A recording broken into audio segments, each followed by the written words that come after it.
the Xfinity Series, and Truex doubles down in Kansas. Hello everyone, I'm Kim Coon, and if you're watching this, you should know this is Rearview Mirror. The NASCAR Xfinity Series hit the mile-and-a-half track of Kansas Speedway to see who could punch their spot into the championship four. Tyler Reddick led the field to green as the drivers set sail in the Kansas Lottery 300. Dominic Eric Jones was en route to snagging his first victory at Kansas in the Xfinity Series when Christopher Bell put a daring crossover on him with just a few laps to go. Jones checked up and rammed into the back of Bell, ending his chances at the win. Bell, however, went on to claim his first career victory in the NASCAR Xfinity Series in just his 5th start. Thoughts, Eric? It's not dirt racing, he's not clear.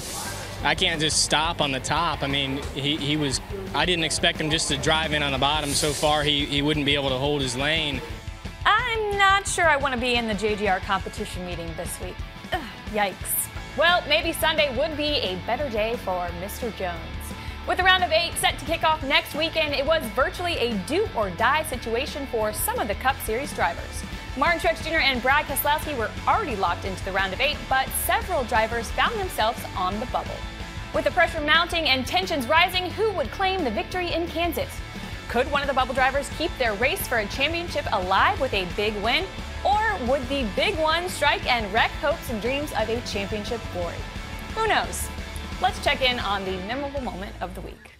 And around goes the 77 of Jones, almost up over the wall as they hit hard. The 20 of Kansas involved, as is the 1 of McMurray. Oh right, the big one isn't just limited to Dega. Bet Eric Jones is ready to be not in Kansas anymore. Let's recap how Kansas played the spoiler. Early engine trouble for Kyle Larson opened up the door for several drivers to inch closer to the next round in the playoffs. Kyle Busch took the green and white checkered for stage 1, with teammate Denny Hamlin claiming stage 2. Kenseth, who had been running toward the front all day and was in prime position to point his way into the next round, saw his day come to an end after too many men over the wall disqualified the number 20 from the race.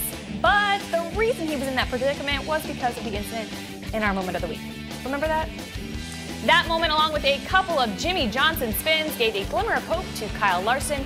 But at the end of the day, it wasn't in the cards, and many a playoff bracket was busted.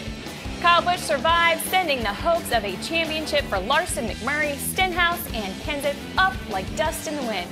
After a mix of cautions and green flag laps, it was Truex somehow claiming his 7th victory of the season in the Monster Energy NASCAR Cup Series, and sweeping Kansas on the season. Afterwards, an emotional Truex dedicated the win to his good friend Jim Wilson.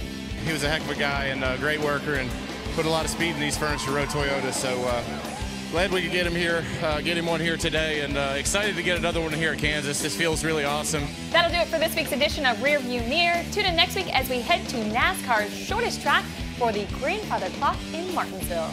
Tick-tock, tick-tock.